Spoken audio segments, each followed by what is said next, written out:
Hello guys, കാലങ്ങളായിട്ട് ശ്രീ ശുഭാനന്ദ ഗുരുദേവ് വിശ്വാസികളായതുകൊണ്ട് തന്നെ 12 വെള്ളിയാഴ്ച വ്രതം എല്ലാ വർഷാവസാനവും എടുത്തിട്ട് സമർപ്പിക്കുക എന്നുള്ളത് ഞങ്ങളുടെ ഒരു മെയിൻ ചടങ്ങാണ്. ഈ വർഷത്തെ 12 വെള്ളിയാഴ്ച വ്രതം സമർപ്പിക്കാനായിട്ട് ഞാൻ പോയത് 2 ആശ്രമങ്ങളിലാണ്. കൊറ്റാർക്കാവ് ശ്രീ ശുഭാനന്ദ സമാധി ആശ്രമത്തിലും പിന്നെ ചെറുകോൽ ആശ്രമത്തിലും. ഓരോ വർഷത്തെയും അവസാനത്തെ 12 വെള്ളിയാഴ്ചകളിലായിട്ട് എടുക്കുന്ന ഈ വ്രതം മത്സ്യമാംസാദികളൊന്നും കഴിക്കാതെ മനസ്സിനെയും ശരീരത്തെയും ശുദ്ധിയോടെയും ഭക്തിയോടെയും കൂടി കാത്തു സൂക്ഷിക്കുന്ന ഒരു മെഡിറ്റേഷൻ കൂടിയാണ്. അങ്ങനെ ഏകദേശം 3 മാസത്തിലേറെ നീണ്ടു നിൽക്കുന്ന ഈ വ്രതം സമർപ്പിക്കാനായി കേരളത്തിൻ്റെയെന്ന് മാത്രമല്ല ഇന്ത്യയുടെയും പല പല ഭാഗങ്ങളിൽ നിന്ന് എത്തുന്ന ഭക്തന്മാർ കൂടെ ഇരുമുടി കെട്ടുമേന്തി അവയും കൂടെയാണ് സമർപ്പിക്കാറ്.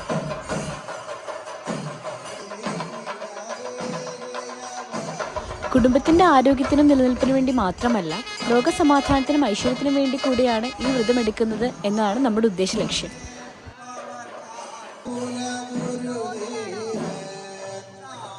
അതൊക്കെ ശരിയാണെങ്കിലും എന്നെ സംബന്ധിച്ചിടത്തോളം ഭക്തിയുടെ കാര്യം കൊണ്ട് മാത്രമല്ല, നമ്മുടെ ഫാമിലിയിലുള്ള എല്ലാവരെയും കാണാനും ഒരു ഗെറ്റ് ടുഗദർ പോലെ സെറ്റ് ചെയ്യാനും പറ്റിയൊരു അവസരം കൂടിയാണ് ഈ ആശ്രമത്തിലെ ചടങ്ങുകൾ. കുട്ടിക്കാലത്തൊക്കെ ഇങ്ങനെ ആശ്രമത്തിന് എന്തെങ്കിലും പരിപാടിക്ക് വന്നിട്ട് കസിൻസിൻ്റെ വീട്ടിലേക്ക് പോയി ഒരാഴ്ച കഴിഞ്ഞ് തിരിച്ചെത്തുക എന്നുള്ളതായിരുന്നു എൻ്റെ മെയിൻ അജണ്ട. അങ്ങനെ വന്നിട്ടുണ്ടായിരുന്ന കസിൻ്റെ കൂടെ ഘോഷയാത്രയൊക്കെ കഴിഞ്ഞിട്ട് സദ്യ കഴിക്കാനായിട്ട് സദ്യാലയത്തിലേക്ക് ചെന്നപ്പോഴാണ് അവിടെ വൻ തിരക്ക്.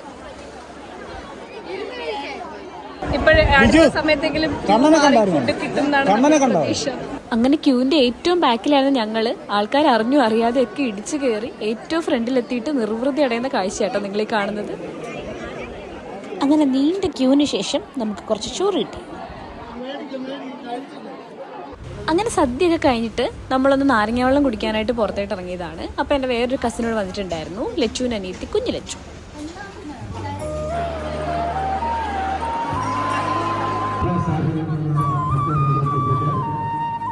അങ്ങനെ കുറച്ചു നേരം കൂടി അവിടെ ചുറ്റിപ്പറ്റി നിന്ന് ബാക്കി ബന്ധുക്കളോടെല്ലാം സംസാരിച്ച് നിന്നപ്പോഴാണ് ഇരുട്ട് വന്നതിന് മുന്നേ നമുക്ക് വീട്ടിലേക്ക് പോകണം, ഹൈ റേഞ്ചിൽ പോകാൻ പിന്നെ പാടായിരിക്കും എന്നൊക്കെ പറഞ്ഞ് മമ്മിയും ചിറ്റയും കൂടെ വിളിച്ചത്.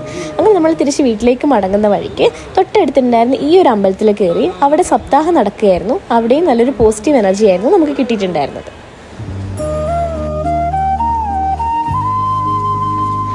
അങ്ങനെ വീട്ടിലേക്ക് മടങ്ങുന്ന വഴിയാണ് നമ്മൾ ചെറുകോൽ ശ്രീ ശുഭാനന്ദ ആശ്രമത്തിലും കയറിയത്. സമാധി ആശ്രമത്തിനേക്കാൾ എൻ്റയർലി ഡിഫറെൻ്റ് ആയിട്ടുള്ളൊരു വൈബായിരുന്നു ഇവിടുന്ന് കിട്ടിയിട്ടുണ്ടായിരുന്നത്. കാരണം ഇവിടെ ആൾക്കാർ വന്നവരെല്ലാവരും ഉച്ചകഴിഞ്ഞ് പോയിട്ടുണ്ടായിരുന്നു.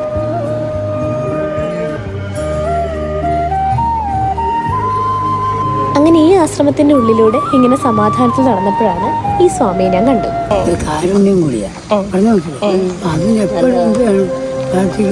കയറാവുന്ന സമയത്ത് രാവിലെ എണ്ണീക്കുന്നില്ല പറയുന്നത്.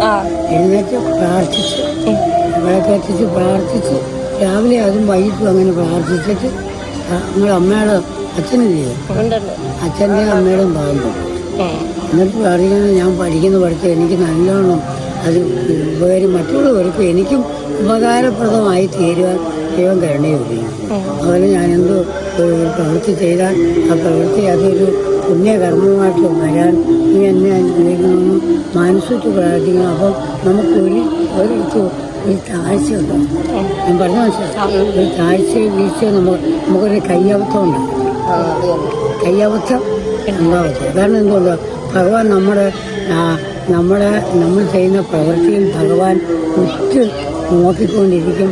അത് എന്തെങ്കിലും പാലിച്ച് നമ്മൾ വേണ്ടി കഴിഞ്ഞാൽ അപ്പോഴേ അത് തട്ടിമാറും. അപ്പം അങ്ങനെ അങ്ങനൊരു അത് 1ാം നമ്പർ ഡോക്ടറായി ആരെയും കാശിന് വേണ്ടി ചെയ്യുകയും ചെയ്യും. ആത്മാർത്ഥത്തോടെ ചെയ്താൽ മതി, കാശ് നമുക്ക് വരും. സാധാരണ നമ്മൾ ഈ ജെൻസുകൾക്ക് ഈ ഉപദേശ വൈബ് അധികം സെറ്റാവാത്തതാണെങ്കിലും ഈ സ്വാമി പറയുന്നത് കേട്ടപ്പം അതൊക്കെ അനുസരിക്കാൻ തോന്നി. അത്രയും ലാളിത്യത്തോടെയാണ് ഈ സ്വാമി സംസാരിച്ചത്.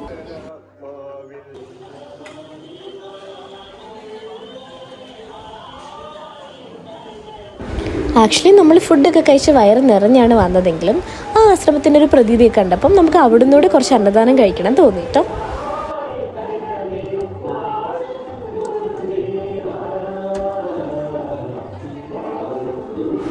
എൻ്റെ ഈ കഴിപ്പ് കണ്ട ആരും പറയില്ലല്ലേ ഒരു തവണ സദ്യ കഴിച്ച് കഴിഞ്ഞിട്ടാണ് ഈ വന്നതെന്ന്.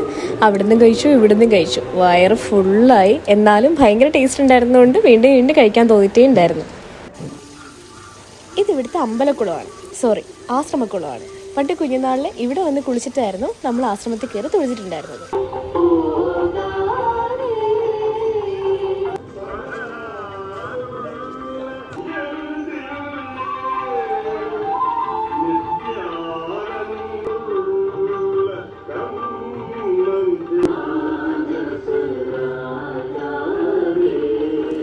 ആശ്രമമായിട്ട് മാത്രമല്ല, ക്യാൻറ്റീൻ മുതൽ ആശുപത്രി വരെ ഈ ആശ്രമത്തിൻ്റെ ട്രസ്റ്റിൻ്റെ കീഴിൽ ഇവിടെ പ്രവർത്തിക്കുന്നുണ്ട് കേട്ടോ.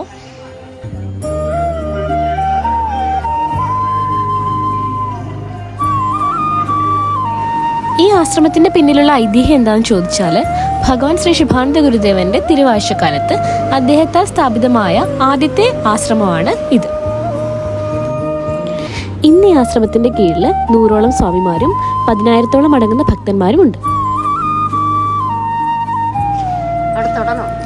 ജാതിമത ഭേദമില്ലാതെ എല്ലാവരെയും ഒരുപോലെ ക്ഷണിക്കുകയും ഏവർക്കും ഒരുപോലെ സമാധാനവും ശാന്തമായ അന്തരീക്ഷവും പ്രദാനം ചെയ്യുക എന്നുള്ളതാണ് ശ്രീ ശുഭാനന്ദ ഗുരുദേവ ആശ്രമങ്ങളുടെ ഏറ്റവും വലിയ പ്രത്യേകത.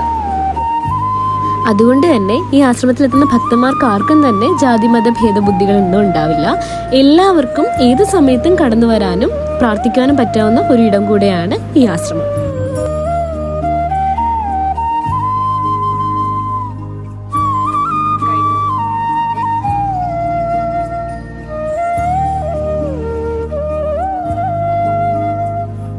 ഇനി അടുത്ത തവണ കാണുന്നത് വരെ, അതായത് അടുത്ത ഉത്സവം അല്ലെങ്കിൽ ഒരു ചടങ്ങായിട്ട് ഇനി വരാൻ പോകുന്നത് പൂരമാണ്. അത് ഏപ്രിൽ മാസമാണ് നടക്കുന്നത്.